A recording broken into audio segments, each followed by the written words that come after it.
Have you ever felt like you're playing by all the rules in dating, but somehow you're still losing the game? Well, today we're diving into a framework from Aditya Raj Kashyap that basically flips the entire board over. It's not about chasing approval, it's about building so much value in yourself that approval just kind of becomes irrelevant. So let's kick things off with the big question the source material is trying to answer.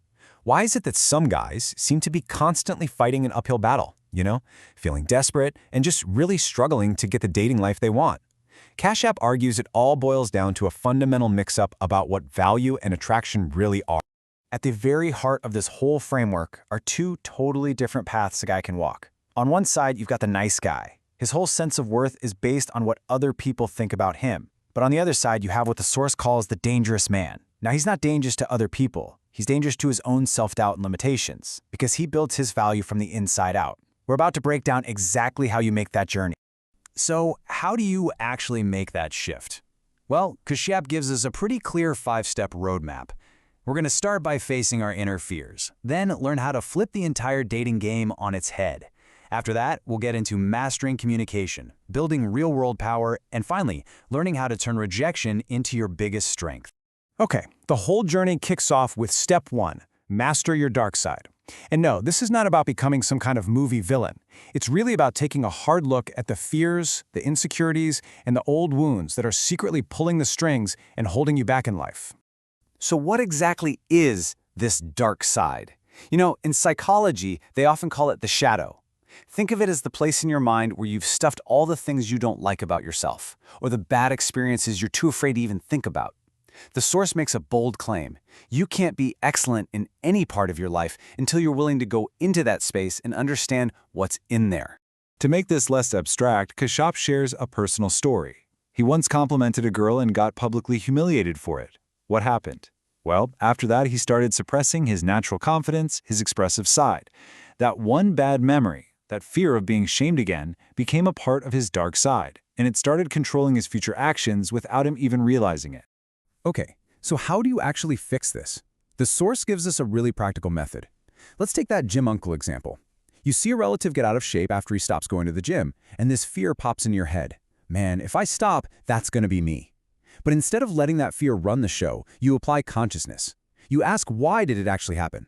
Oh, right, his diet went off the rails. So then you can form a new, more powerful belief. I can control my diet. I will stay fit. You just analyze the fear until it loses its grip on you. It's the same exact logic you'd use for a fear of rejection. All right, once you start to confront those internal fears, you're ready for step 2. Play the reverse game. This, right here, is where the whole mindset really shifts. You stop chasing validation, and instead, you focus all your energy on becoming the prize yourself.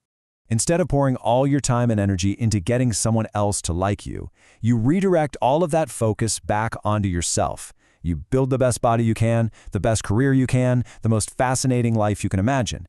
And then the source asks this really powerful question. If you become that guy and a woman decides to walk away, who's the one who's actually losing out? And the long-term effect of this shift? It's huge. The nice guy spends a year chasing validation, and his personal growth is tiny. But the dangerous man invests that same year in himself. He's reading books, hitting the gym, building skills. The source argues the difference isn't just a little bit better, it's exponential. The gap between them just gets wider and wider.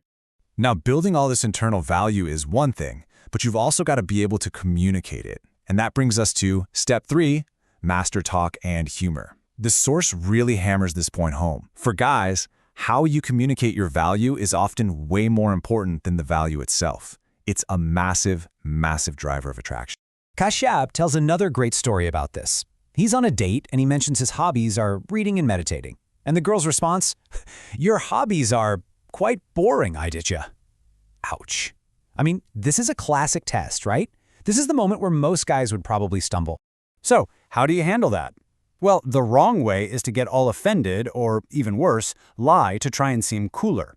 The right way, according to the source, is to just own it with a bit of humor and then connect it to one of your strengths.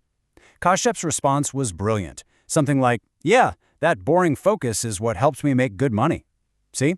He didn't ask for her approval. He just showed his own self-confidence. That example, turning a boring hobby into a strength, is the perfect segue into step 4, build money and power. This is all about creating real, tangible value in the world. And the source describes this path as one that's often lonely, but absolutely necessary if you want to achieve excellence. The speaker talks about a friend who once planted this limiting belief in his head, this idea that if you become too successful, you'll get isolated, that your friends will leave you. And that's a really common fear, right? That your ambition is going to cost you your social life. But the source just completely flips this idea. The argument is you don't lose people, you outgrow your environment. If you want to achieve exceptional things, you have to start thinking and acting like exceptional people. And that just naturally means that you're going to move on from your old circle and find a new, more ambitious one. So the fundamental argument from the source is this. A man proves his value through his achievements, his status, and his resources, and that this is a major part of what makes him attractive. The bottom line is that respect is earned through what you do. You can't beg for it. And if you want to reach a whole new level of success, you've got to adopt a whole new way of thinking. And that brings us to the final, and according to the source, the most powerful step of them all. Step 5. Master rejection. This is all about taking your single biggest fear and turning it into your most powerful tool for growth. So why is rejection so dang scary? The source claims that for that nice guy archetype, the fear comes from this deep-down belief that he's just average. He feels like if this one chance doesn't work out, there aren't going to be any others. His entire self-worth is on the line every single time he puts himself out there. And look, this isn't just some modern dating problem. Kashop brings up Napoleon Hill's classic book, Outwitting the Devil. In it, the devil, which is really just a metaphor for our own self-doubt, admits that its #1 weapon against us is our fear of failure and rejection. It's a fundamental human thing.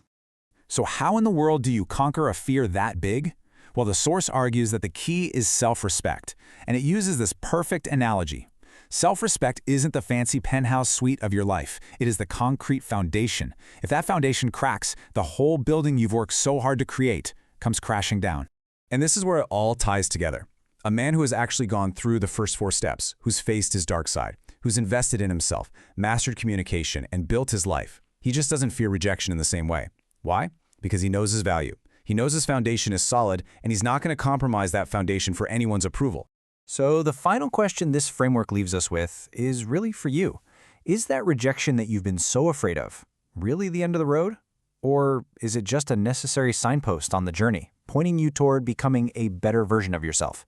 Your answer to that question will define the entire journey.